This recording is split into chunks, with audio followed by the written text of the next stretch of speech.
Hey guys, Tim and Dave here with the single malt review with another, well, it's sort of a halfway. It's a big mini. Oh yeah.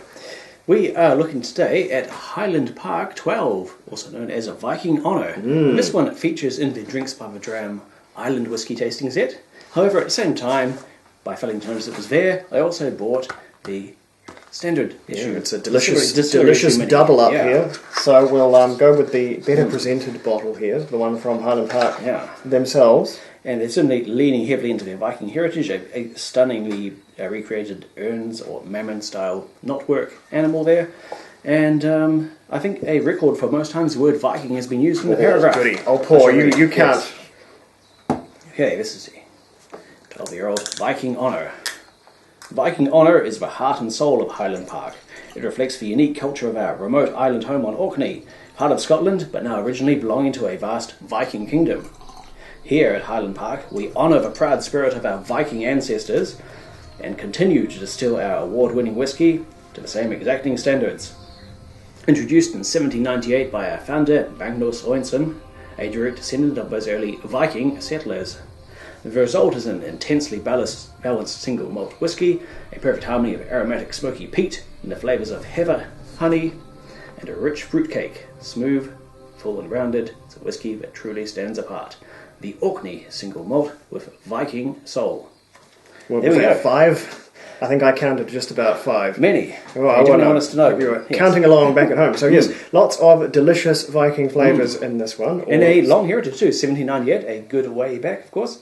Yes, indeed. And interestingly, some very cogent tasting notes, which have brought to light a travesty. A travesty which I shall get out of the way before we get into the whisky, because I think it's, one, extremely funny, and, well, two, also a travesty. So here's the Drinks by the Dram, because they provide their own, which is, not unhelpful in most cases. Tasting notes with these. They describe, very, very interestingly, they describe the palate here as rather full, very non-committal, with a pleasant depth. But here we go, kids. Lurking somewhere in the substratum, a grilled orange lies. Notes of granary toast, and green tea with jasmine. Full stop. A touch of sweetness. Full stop. This is astonishing.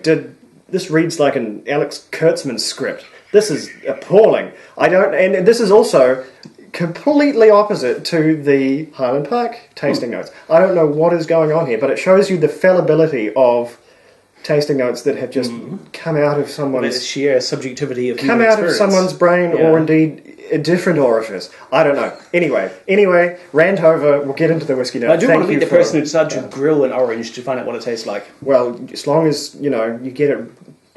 Make sure it's well down in there in the substratum, or it won't cook right. Anyway, we're already losing it here. So we have a 40% ABV, which means almost certainly chill filtered and possibly coloured. Hard to say. 40%. A little bit disappointing, but like all super popular distilleries, sadly, Highland Park has the clout to stick to its guns with that one, because people will buy it anyway, so they don't have to budge. So never mind, can't grumble too much, I suppose. Hopefully it does not suffer for it. Colouring, very, very likely, does not mention chill filtration, definitely, because you just wouldn't get away with this at 40%. But that is I do like the nose. Yeah, can't complain about There is a whiskey very inside. gentle peat, which comes through as a kind of a flinty minerality, like a really dry Riesling. Yeah, that's a good one. There is a lot of sort of heather honey, and there's a very, very thin thread of peat.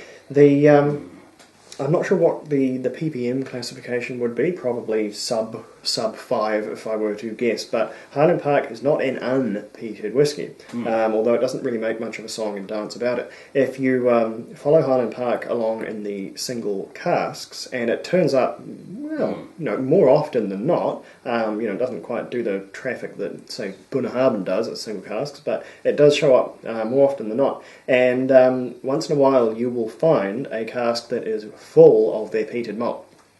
Not like this with a little bit of it blended in. So, peated Highland Park, it is a thing. It is not part, I think, of the core range. So we're getting just a thread of that. I think, if I remember right, the Dram Fest, our big biennial whisky festival, whisky festival. Their special event bottling one time was an independently bottled 15-year-old Highland Park. Yes, right? And I think it was to this day one of the very best Scotch whiskies I've ever tried. I still have about half a bottle, but I'm taking it slow. And that was picked by, in fact, I think that was picked by Alex Bruce himself of Adelphi. So picked with some authority. It was stunning. So funny enough, it was very, very good. Yeah, it was one of the highest rated for me that year.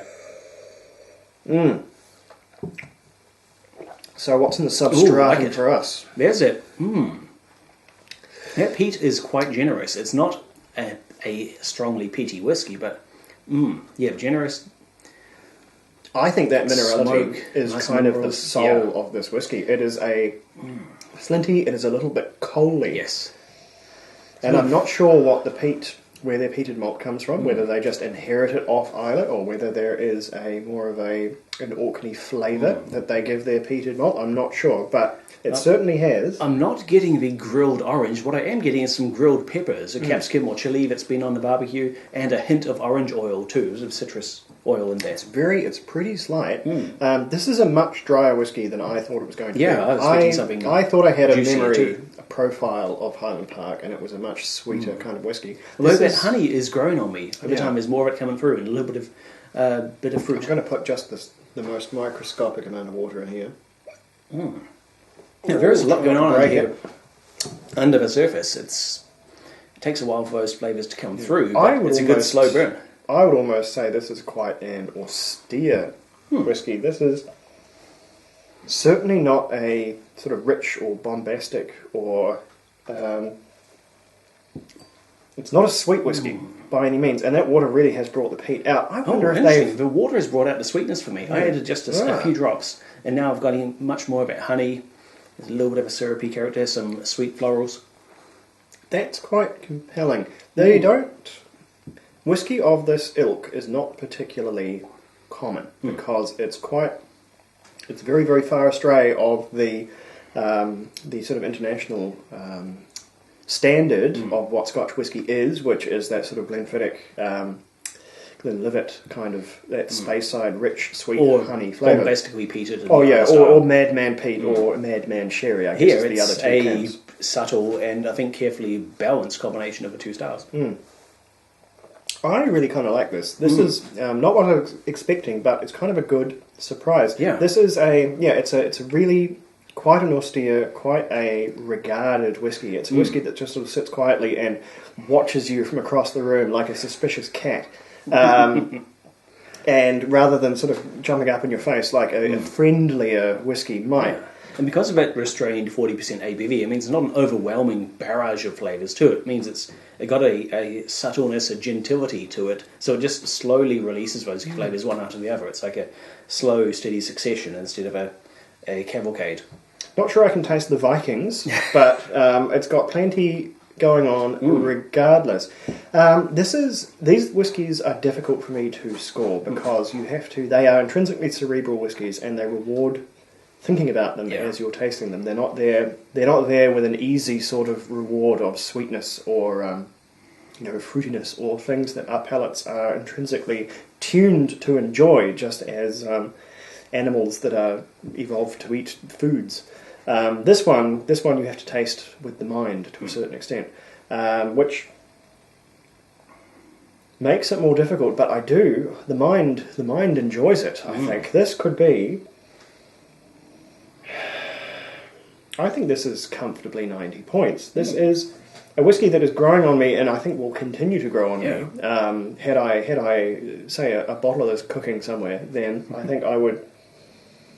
This is a whiskey that would reward a degree of familiarity with. I think at first glance it's going to maybe even turn off a few people just because it is a little bit more standoffish than classical examples. But I think this is a whiskey with depth. We can agree with the tasting notes there. There's a lot going on in here, and however many layers down the substratum you want to go to find that orange. it's got a lot to give. But yeah, so I think that's a 90 from me. It's a Yeah. 90 that that I might change my mind on later on, and I might go up or down, but it'll be too late then. So I'll put the peg in the middle and say 90 points from me. What do you think? I'm quite close. We may have made light of the very heavy reliance on the Viking imagery in the branding, but the whiskey itself is true to the Highland Park style. It is superb. It is easy to drink, but very rewarding of long rumination. It's a ponderable, thoughtful, cerebral experience of a whiskey, and I give it 88 points. There you go. Yeah, we'll have to dig out more in future. This is at least the second Highland Park we've looked at in depth. It is. And we definitely need to try more. And they do other stuff, yeah. So there you go. A thoughtful dram for the thinking Viking. Delicious. Sludger, we will be right back. Right, I think there's tasting notes suitably lampooned. Yeah.